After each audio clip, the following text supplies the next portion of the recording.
back. We're going to begin with music, which always makes me very happy. And it's a huge pleasure to welcome the members of the Jack Quartet, Chris Otto, Austin Wooleyman, John Pickford Richards, and Jay Campbell. And I'm going to do what I love doing and get out of the way and let them tell you about what they're going to play for you. Thank you.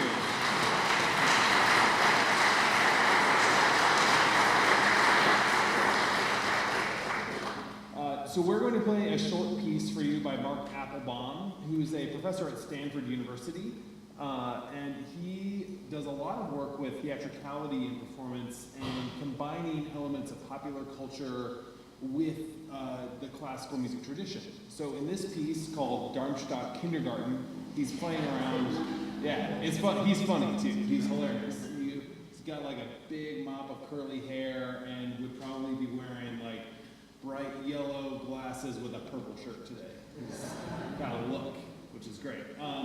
So in this piece, he's messing around with the seriousness of Darmstadt. For those of you who aren't familiar with Darmstadt, it's a very, very serious avant-garde music festival, in not such a nice location as Ojai in Germany.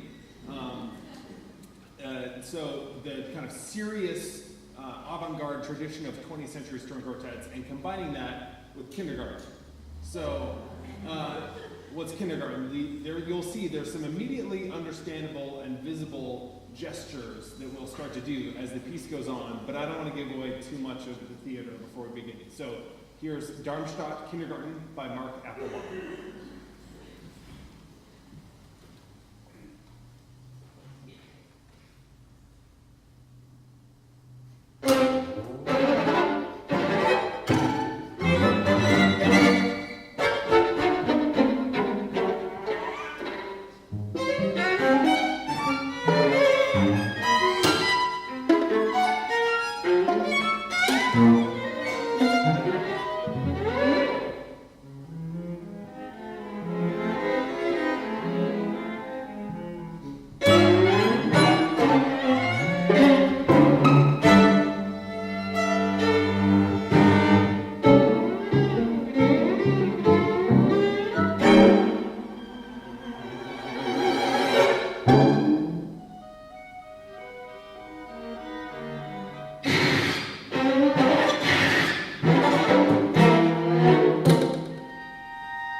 So, in our talk with Patrizia, she said, and I'll repeat it for you, that this is a happy quartet because you rarely fight about interpretation, because you're mostly dealing with composers who tell you how the piece should go. and so you don't spend your life arguing about, no, this should be, take a little more time here and all of that. I gather, John, you're the quartet historian. Do you want to do a quick history of how the quartet was founded and if it was founded with the intent of really focusing on new music? Yeah, well, so the quartet is based in New York City, but the original home of the quartet was at the Eastman School of Music when the founding members were in school together. In 2005, we ended up playing together just sort of by accident as students, and one thing led to another. We got one concert turned into two, and we decided to become a full-time quartet immediately. What did you accidentally fall into playing again? We accidentally fell into playing a quartet by Helmut Lachenmann, who is a German composer. And actually, the name of our quartet comes from that experience because his third string quartet is called Grido, which is an Italian word for to scream, but it's also an acronym for the members of the Arditi Quartet, Graham, Rohan, Irvin, and Dove at the time.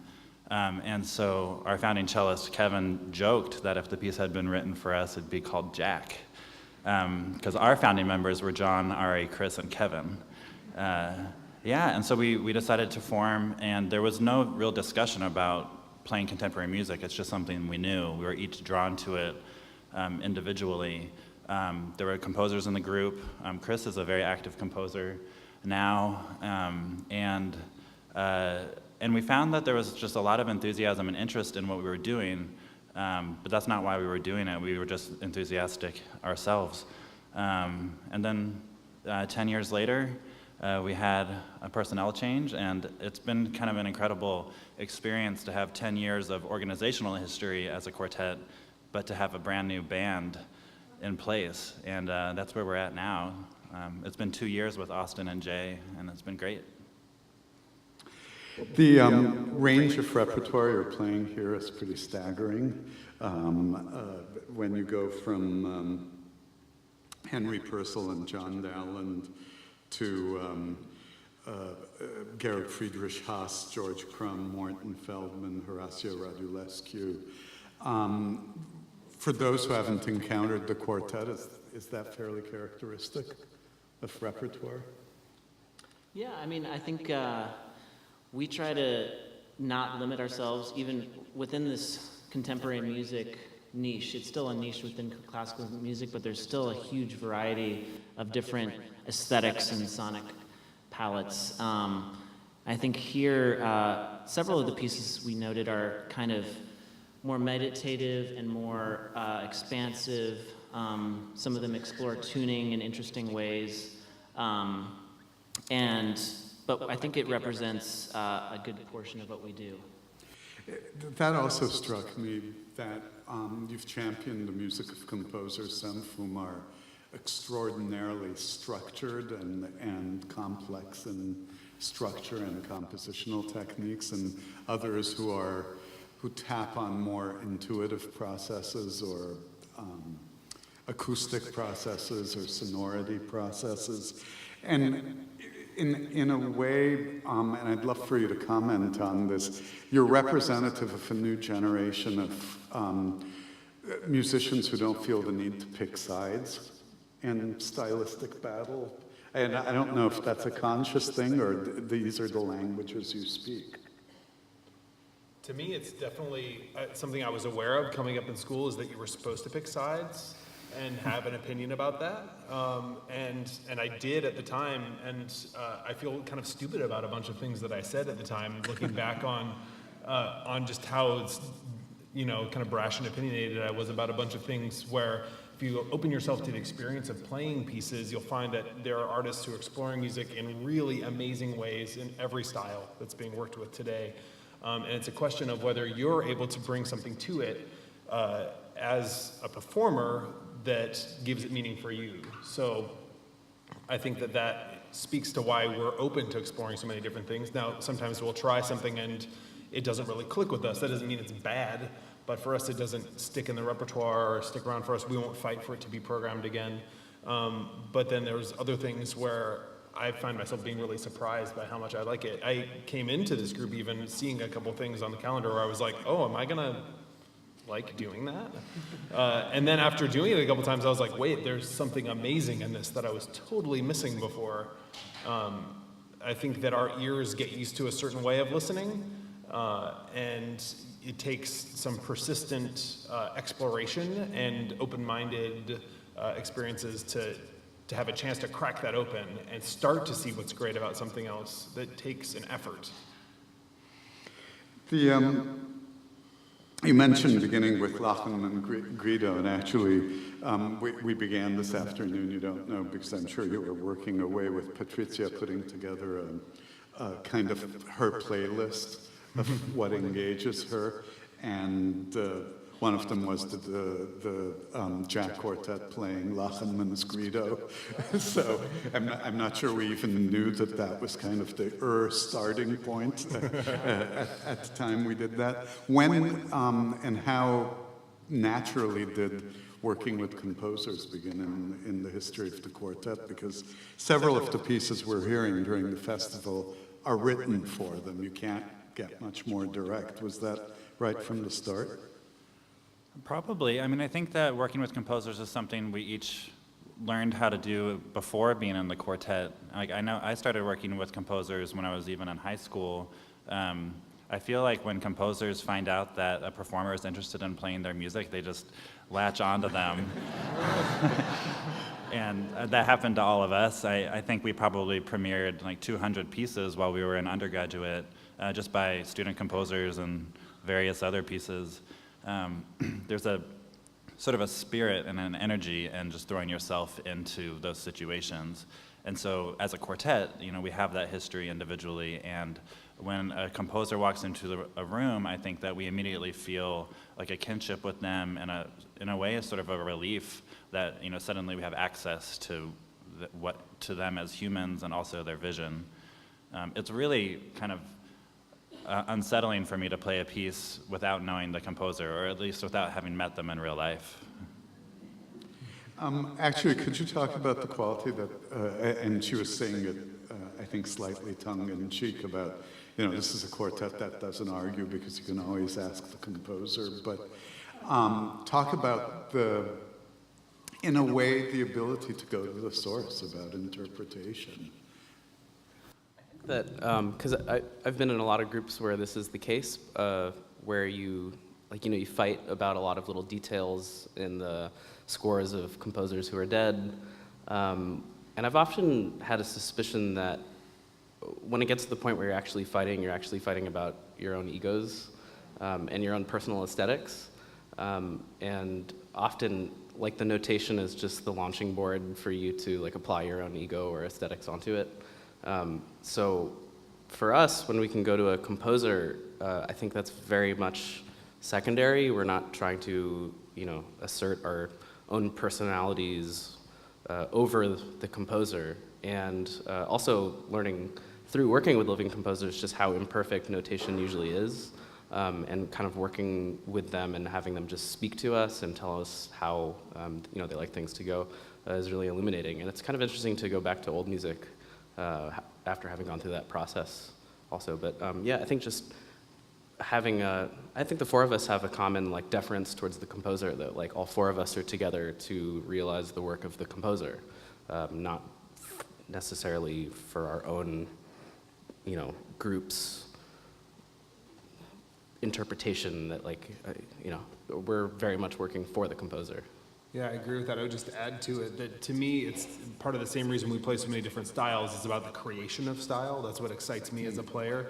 I do still love going back and playing the old things, but in the light of the idea that like we're making these musical styles and coming up with these completely original visions for what music could sound like or even be or mean in the world. And to me, it's becomes drudgery if I know that I'm recreating a certain style over and over again. I want to be excited by a new idea of how notation and my instrument and our personal interactions and the audience, and everyone comes together to make a meaningful musical moment. One thing I'm particularly anticipating with huge pleasure is John Luther Adams' string quartet called Everything That Rises. And you should know that John Luther Adams is a local hero at the Ojai Festival. The gentleman right there with the black cap is wearing an Inuk Suite t-shirt. So you're bringing John to people who know and have lived with his work. Can you talk, and John, in writing on his website about this piece, actually talks about his trust in the Jack Quartet and writing for the quartet, how that relationship came about, and tell us a little bit about what's at work in this quartet. Well, actually, the genesis, in some ways, of this piece was an earlier piece outdoors called Sila, and the Breath of the Earth is for a large ensemble. I think that was commissioned by Ojai, actually. Oh, I think. yeah. We did it at Lincoln Center, but I guess Or probably co-commissioned. premiered here, Maybe, co-commissioned. And there's, different choirs of families of instruments, strings, winds, brass, percussion, and it's all spatialized. And the whole piece basically starts with this super low tone, and all of the tones of the piece derive from that through the harmonic series. And so he kind of had this idea of sort of compressing that into a string quartet, which obviously becomes a very different thing. But it still has the same idea of starting at this very low grounded point and this constant spiraling upward. It's kind of moving upward and re-emerging down, and it always feels like it's rising, but it takes an hour almost, right? 50 minutes? 56. 56 minutes to get to the top. And through this whole thing, we're exploring some very far reaches of harmonic space and microtonality and the overtone series. And it starts off in a fairly familiar kinds of sonorities, and as it gets more and more, it gets a little more and more strange, I think, as we get higher and higher. And at each point, when you think that it's sort of organized around these 16 clouds, harmonic clouds, and Jay brings in the first tone, and usually at first it sounds like a very strange tone that doesn't make any sense. But gradually over several minutes, the rest of us sort of join that tone and join that series, and then it's time for a new tone. So with this constant process of discovering new tones and then joining and continuing. Yeah, we're not always in the same harmonic series, so we kind of drift in and out of phase with each other, and then there are moments that lock in, and it's just sonorous for a second, and then it kind of just dissipates again. It's very beautiful. How did the relationship with John begin? Over email, I think. But long before this piece. I think the first piece we did was The Wind in High Places, which is a piece for, there's 3 movements that were inspired by mountains that he'd climbed with personal friends, and it's very ethereal. It's all in natural harmonics and open strings, so our fingers never touch the fingerboard. And it was really beautiful, and I don't remember how he found us exactly, but I'd been a fan of his for a while, and when we got asked to play that, I was really excited. And then he's been composing a lot of string quartets actually for us. He's still working on some now. There are 3 in the pipeline or something. Yeah, like that now. we've done. How many did we do? 4. We've done 4 so far, and I think there's maybe 3 more that he's working on. But every quartet before Everything That Rises never touched the fingerboard, I think, right? It was always harmonics and open strings. Yeah. And we inspired him to finally put the fingers down on the fingerboard. So, we can play in tune with our fingers down. Amazing stuff happens.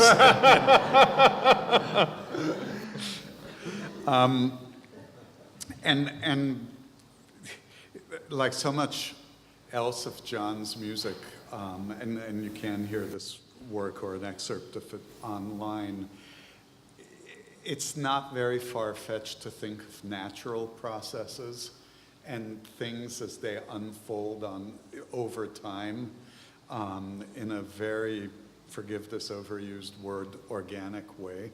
And of course the overtone series, and I'm not going to do a lecture on the overtone series, but just know that every pitch we hear contains other pitches. So it colors how we hear that pitch, the overtones that resonate when the fundamental pitch is sounded. So it's a naturally occurring, physically measurable phenomenon, the overtone series. And so he is using, in a way, the nature of music as a very powerful expressive tool in this piece. And there's a lot of intense music on this festival, as you've heard, and John's piece is quiet intensity over time and serves, as Christopher Haley writes in his notes, possibly a moment of healing after some of the turmoil of the other music. And it's a late evening concert. Late evening in Ojai means 10:30, which is already well past bedtimes. But and on the other end of the spectrum, there is, I think it's in the morning, the Haas string quartet. This is a composer now living in the U.S. and teaching at Columbia University with Georg Friedrich Haas. And this is his 9th string quartet, and like so many other pieces, this is a piece written for these 4. And this is the US premiere of this piece. It is written to be performed in the dark, and it will be performed in the dark. So tell us both about how the relationship with Haas began and a little bit of your experience of this piece. I think it's important to note when you say in the dark, you might think you know what it's like to be in the dark, but the difference between darkness and like actually blacking out all of the little lights, the little blinking light on your smoke detector or the projector screen in the back, like all of that is going to be blacked out. It's a different experience when you can't see your hand in front of your face. And this piece explores some kind of dark emotional terrain in a meditative way. It's a slow-moving piece, but it's full of a kind of depth of expression. It also uses the overtone series as kind of a jumping-off point for its harmonic language, but in a really different way than what John does in his music. There's different kinds of chaining of harmonies, things that will feel familiar, sound very familiar, but then drift or melt in ways that are strange and open up your ear to new possibilities, especially in the dark. When you find yourself in an unfamiliar place, this piece, I think, really journeys into a realm that's very special. His music is doing something kind of new. I think, removing the sensation of sight also really enhances how closely you're listening to the music. And the music itself, for me, it shares this in common with John Luther Adams, is it's all very much based off of the overtone series, and he uses it in this very kind of mystical way where it feels like a primordial genesis of music. Like whenever I'm sitting in the dark playing this piece, it feels like I'm like witnessing music being born or something. It's very spooky and cool. Presumably you played the premiere, but not in the U.S. What was the setting? And Wien Modern at the Vienna Concert House, and it was not dark enough.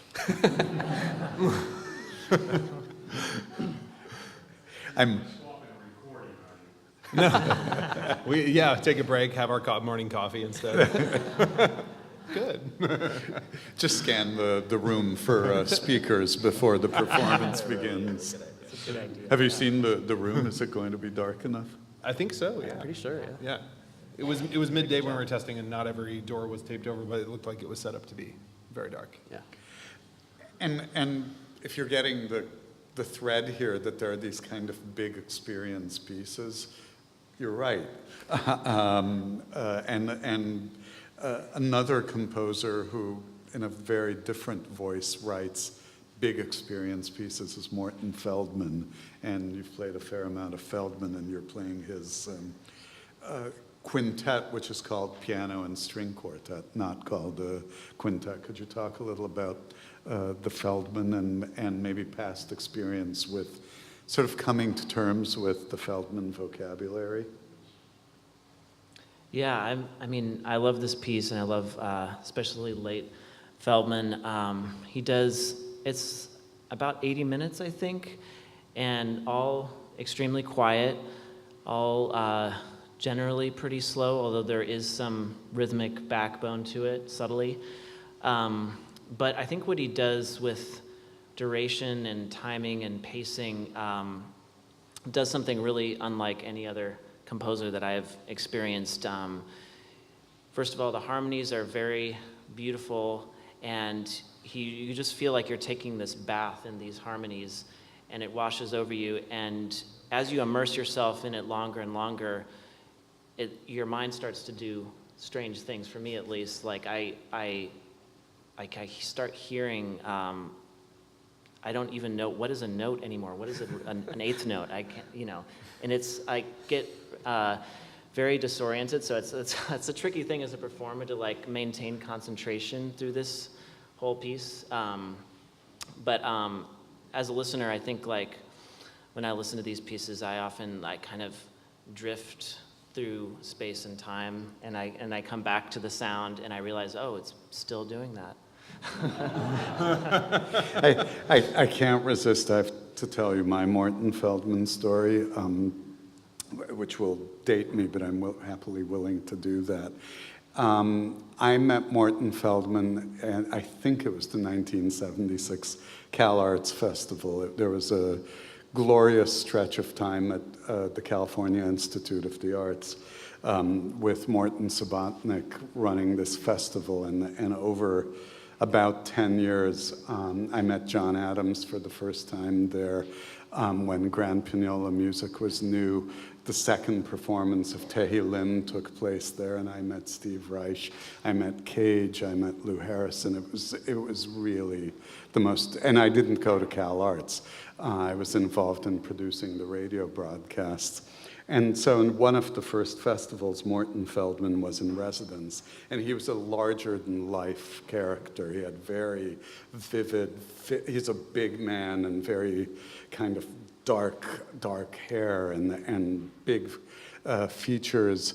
And he talked in the best Archie Bunker New Yorkerese.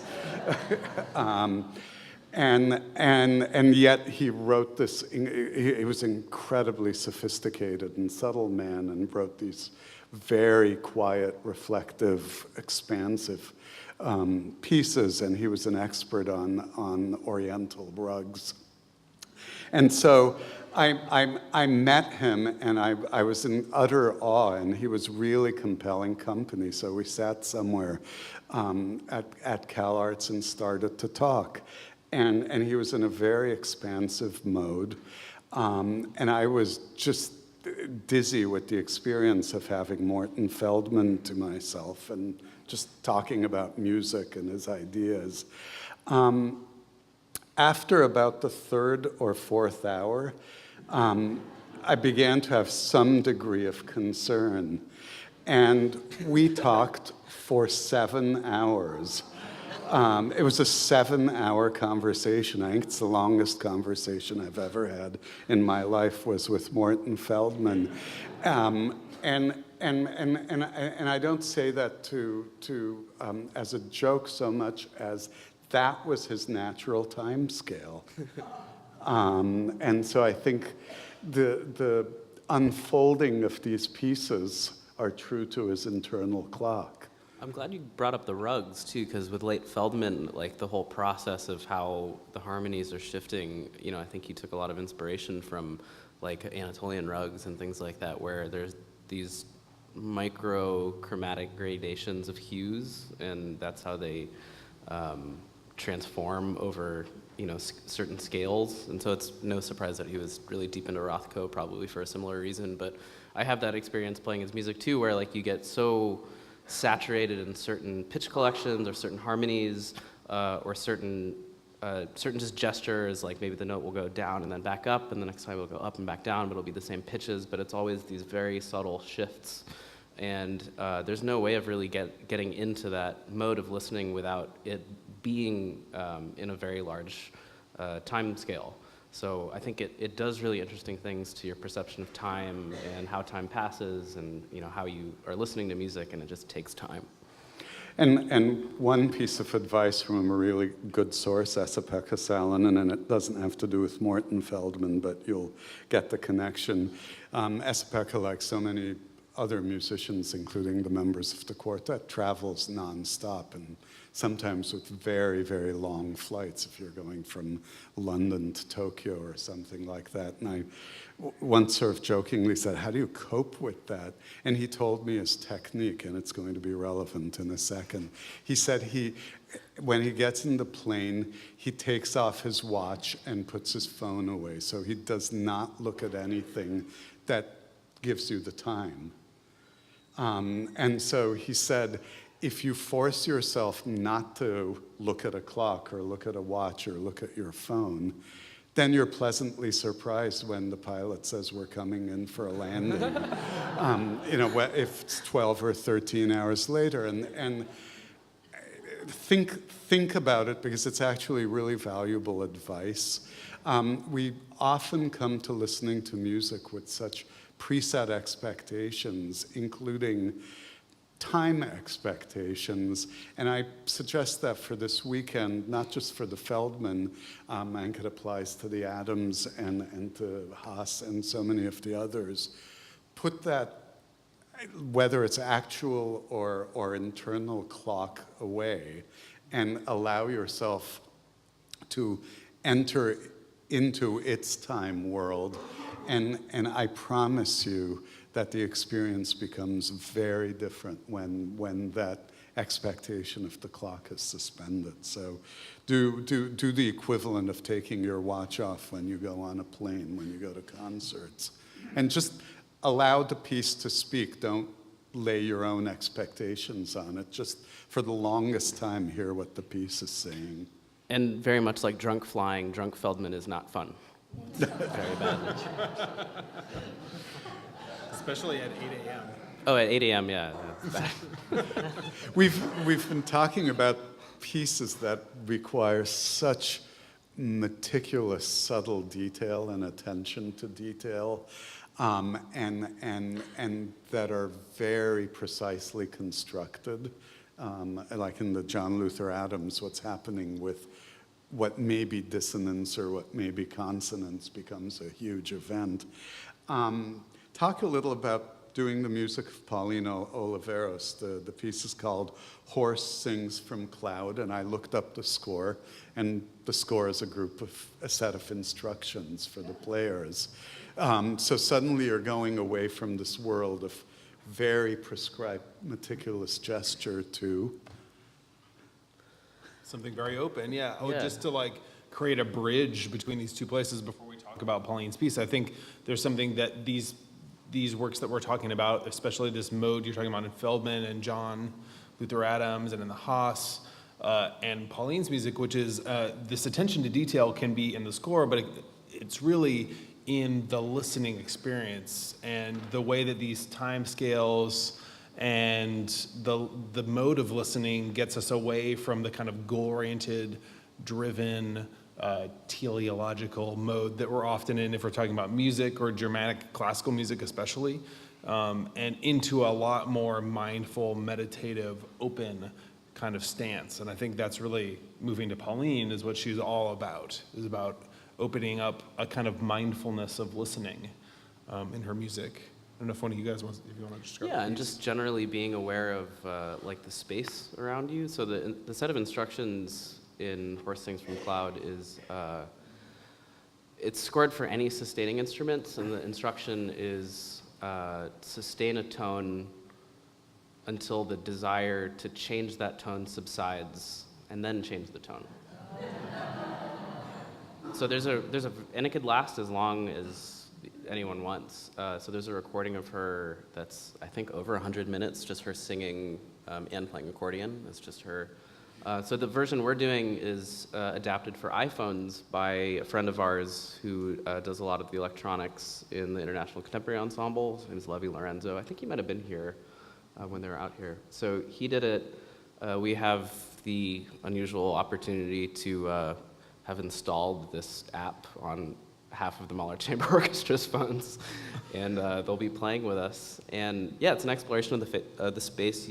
They're going to be walking around. The ways that these tones interact in the bowl is really beautiful. I've always felt like that half of what we do as acoustic performers is like you're playing your instrument, but you're also playing the space. So it's a really good way for us to get acquainted with the bowl.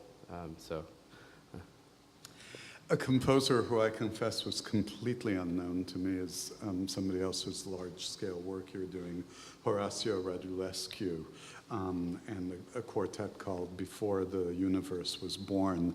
Can you tell us about him and that piece? Because I suspect for most of us, that's a complete discovery. Yeah, do you want to? Sure. So Radulescu spent most of his life living in Versailles, actually, I think. And he had a very mystical understanding of music and the overtone series, and I don't want to say improvisation, but the power of the performer to create a musical space. We never had a chance to work with him, but we did have a chance, and we have had chances to work with his sort of disciples or the performers he felt closest with, who have coached us in different settings on how to believe in his music. It's not even so much of a matter of interpretation as getting on the same wavelength as he was on. And it's sort of hard to tap into, but seeing other performers who he worked with is incredibly inspiring. And so this piece has a score, but the score is full of all these really interesting drawings and symbols. The scrawlings of a madman. And if you were to just see the score without any knowledge of his music, you would have no idea what to do. You might be able to pick out like a pitch every once in a while. Maybe. Sometimes. Yeah, but usually actually the pitch isn't the pitch you're supposed to play. It's we've learned otherwise. But it has really been an incredible experience over years learning from his people how to interpret his music. And like these other pieces we've been talking about, we're transported ourselves into another musical dimension altogether, and then we just get spit out on the other end, and it's really a journey. I think a good example of kind of how, I don't know, how odd Radulescu could be, or just like how much, I mean, he seems like almost like an outsider type of figure. Was it Sound Plasma? Is that what it's called? Yeah. Where, the instructions for Sound Plasma is before you even open it up, you have to, before you play the score, I think you have to meditate on it for 7 days without eating. Yeah, without eating, yeah. Yeah, you have to fast for at least 7 days. And then you will understand. Maybe you'll be able to approach it, yeah. So some of this gives you like the vibe of this kind of like almost like sort of cultish atmosphere around Radulescu, but there's also just like some special things about the sound of the piece. So the instruments are tuned really carefully to these interesting microtones. So our instruments will be in very unfamiliar tunings, and most of what we play in the piece are natural harmonics on the instrument. So the harmonies are very unexpected, unfamiliar, but very beautiful because it plays to a different resonance than what we're used to. It's almost like he's created a new stringed instrument out of the quartet. And it calls for this kind of ecstatic level of performance where you take these materials, these little performance techniques that he's developed with his close performer collaborators, and really kind of try to harness them to make this intense experience. And we're also, one of the things about it that's inspiring to me as well is that there's 29 minutes long, and each minute there's a different text from the Tao Te Ching, the Lao Tzu, and we're actually kind of speaking these texts not with our mouths, but through our bows and through our sounds. So that has a certain intentionality. You don't hear the words in any way, but there's a certain intentionality to that, and they're also like just the texts themselves are fit perfectly kind of with the music. Yeah, and put simply, there's no rhythms notated. The only rhythm is following the text that's written on each score page. I would say it puts it squarely in the tradition of spiritual seekers that have occupied the Ojai Valley for centuries, beginning with the Chumash and extending to Krishnamurti, to the piece you'll be playing in a couple of days. So I think you're bringing it on home.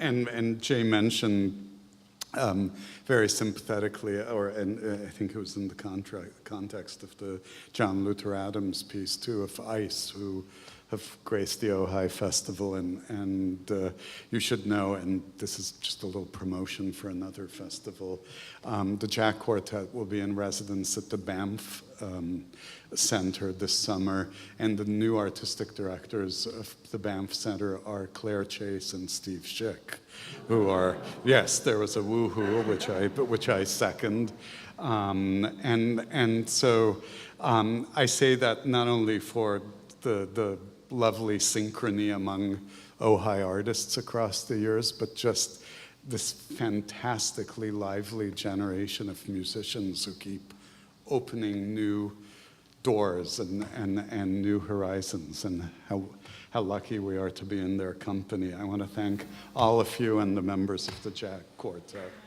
Happy festival.